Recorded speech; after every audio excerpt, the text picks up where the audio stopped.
Bismillahirrahmanirrahim. Al-Fatihah.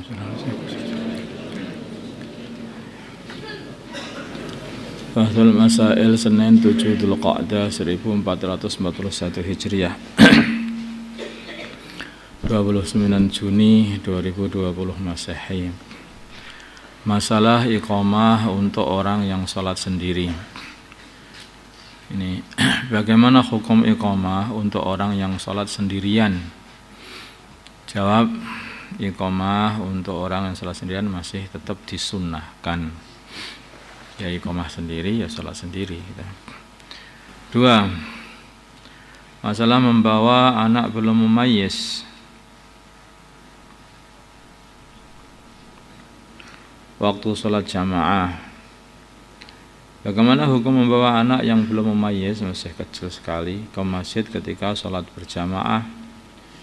Jawab diperinci, kalau dikeyakini atau disangka kuat akan mengotori, membuat najis atau mengganggu, maka hukumnya haram. Namanya anak belum ngerti, kadang-kadang juga ngompol, kadang-kadang juga mengganggu orang yang sedang sholat. Kalau diyakini akan mengganggu orang, ya itu haram.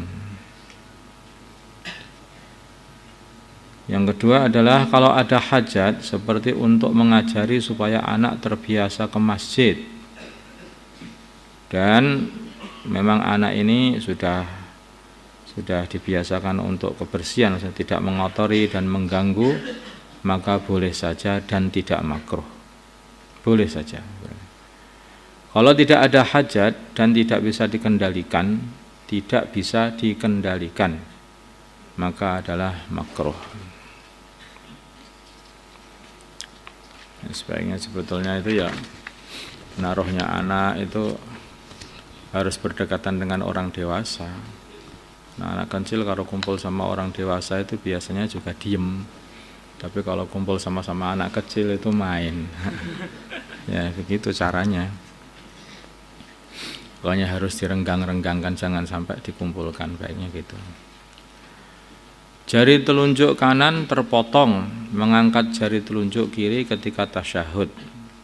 Nah, apakah masih disunahkan mengangkat jari telunjuk kiri jika jari telunjuk kanan terpotong ketika bertasyahud? Asyhadu alla ilaha illallah pakai jari kiri.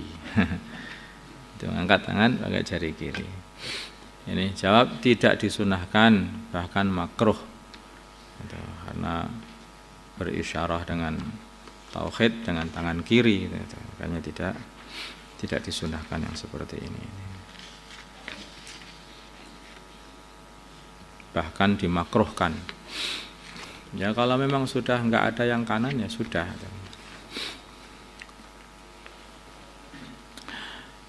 Korbannya anak yang belum balik. Hari mendekati hari korban. Bagaimana hukum korbannya anak yang belum balik? Jawab, kalau orang tuanya korban dari hartanya sendiri, harta orang tua, tapi atas nama anak kecil tersebut, maka boleh. Jadi dia korban dengan harta sendiri, di atas namakan anak kecil tadi, maka boleh. Tapi kalau memakai harta anak kecil, maka tidak boleh. Harta anak kecil tadi, maka tidak boleh. Karena ini korban ini termasuk untuk tabarruk, pemberian, dan anak kecil ini belum boleh infak.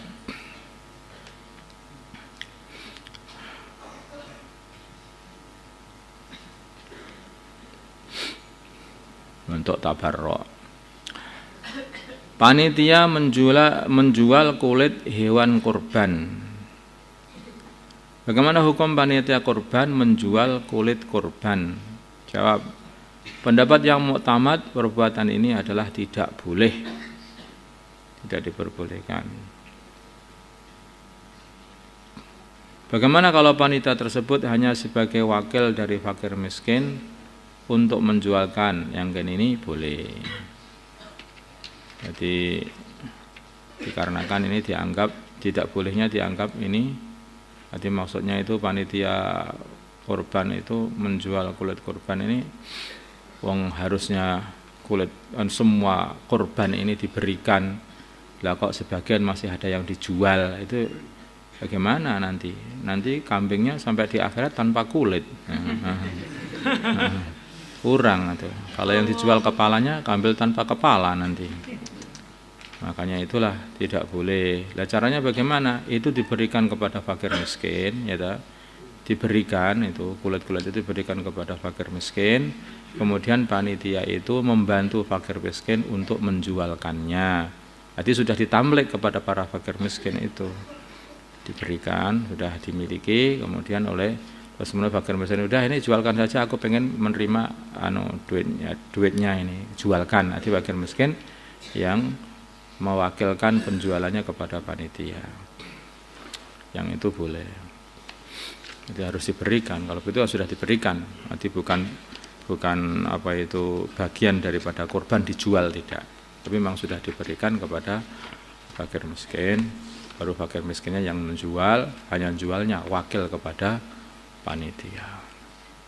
Kalau mau dijual sendiri oleh fakir miskin ya boleh aja, punya dia sendiri.